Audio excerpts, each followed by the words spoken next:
আসসালামু আলাইকুম এভরিওয়ান। সকলের পছন্দের খুবই মজার চকলেট স্পঞ্জ কেকের রেসিপি আজকে আমি ফুল রেসিপি দেখাবো। 3টা ডিম দিয়ে তৈরি করব। আমি একটা শুকনা বাটিতে 1.5 কাপ নিয়েছি ময়দা। এখান থেকে আমি 1 টেবিল চামচ ময়দা তুলে নিয়েছি। 1 টেবিল চামচ দিয়ে দিলাম কোকো পাউডার। এখানে দিয়েছি 1.5 চামচ দিয়েছি আমি বেকিং পাউডার। 2 চিমটি দিয়েছি বেকিং সোডা আর স্বাদ মতো লবণ দিয়েছি। দিয়ে ভালো করে আমি চেলে নিচ্ছি। এই মিশ্রণটা 2 থেকে 3 বার ভালো করে চেলে নেবেন। মানে চালাটা যত ভালো হবে মানে কেকটা খুব সুন্দর হবে। এজন্য আমি অফ ক্যামেরায় সুন্দর করে 2 থেকে 3 বার আমি চেলে নিব।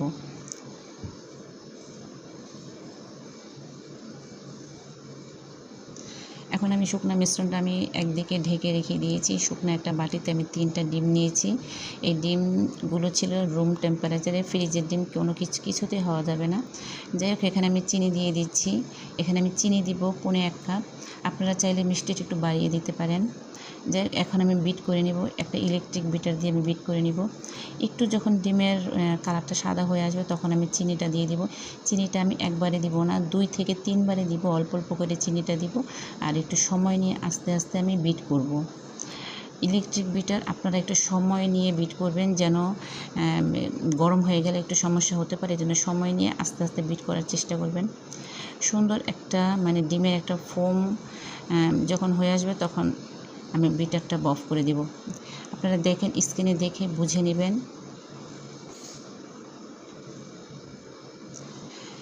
এখন আমি রান্না করার তেল দিব। এখানে আমি দিয়েছি 2 টেবিল চামচ আমি দিয়েছিলাম রান্নার তেল। স্পঞ্জ কেকে তেল না দিলেও হয়, আমি তবু দিলাম তেল।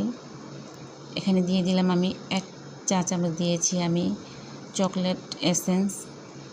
এই এসেন্সটা দেখা যায় খুবই আর চকলেট কেকের মধ্যে আপনারা চেষ্টা করবেন ভ্যানিলা এসেন্স দেওয়ার। আমি সবসময় চকলেট কেকে ভ্যানিলা এসেন্স দিই, কারণ ভ্যানিলা এসেন্সটা দিলে খুবই টেস্টি হয় এই চকলেট কেকটা। আমি এখানে ভ্যানিলা এসেন্সটা দিয়েছি, কিন্তু আমার ভিডিওটা একটু স্কিপ হয়ে গিয়েছে, এই জন্য আপনাদের সাথে শেয়ার করতে পারলাম না, আমি বলে দিলাম। যাই হোক, এখানে আমি শুকনো উপকরণগুলো 2 থেকে 3 বারে আমি অল্প অল্প করে দিয়ে আস্তে আস্তে মিশিয়ে নিলাম। এই মিশানোটা একদম আস্তে আস্তে করতে হবে, সময় নিয়ে।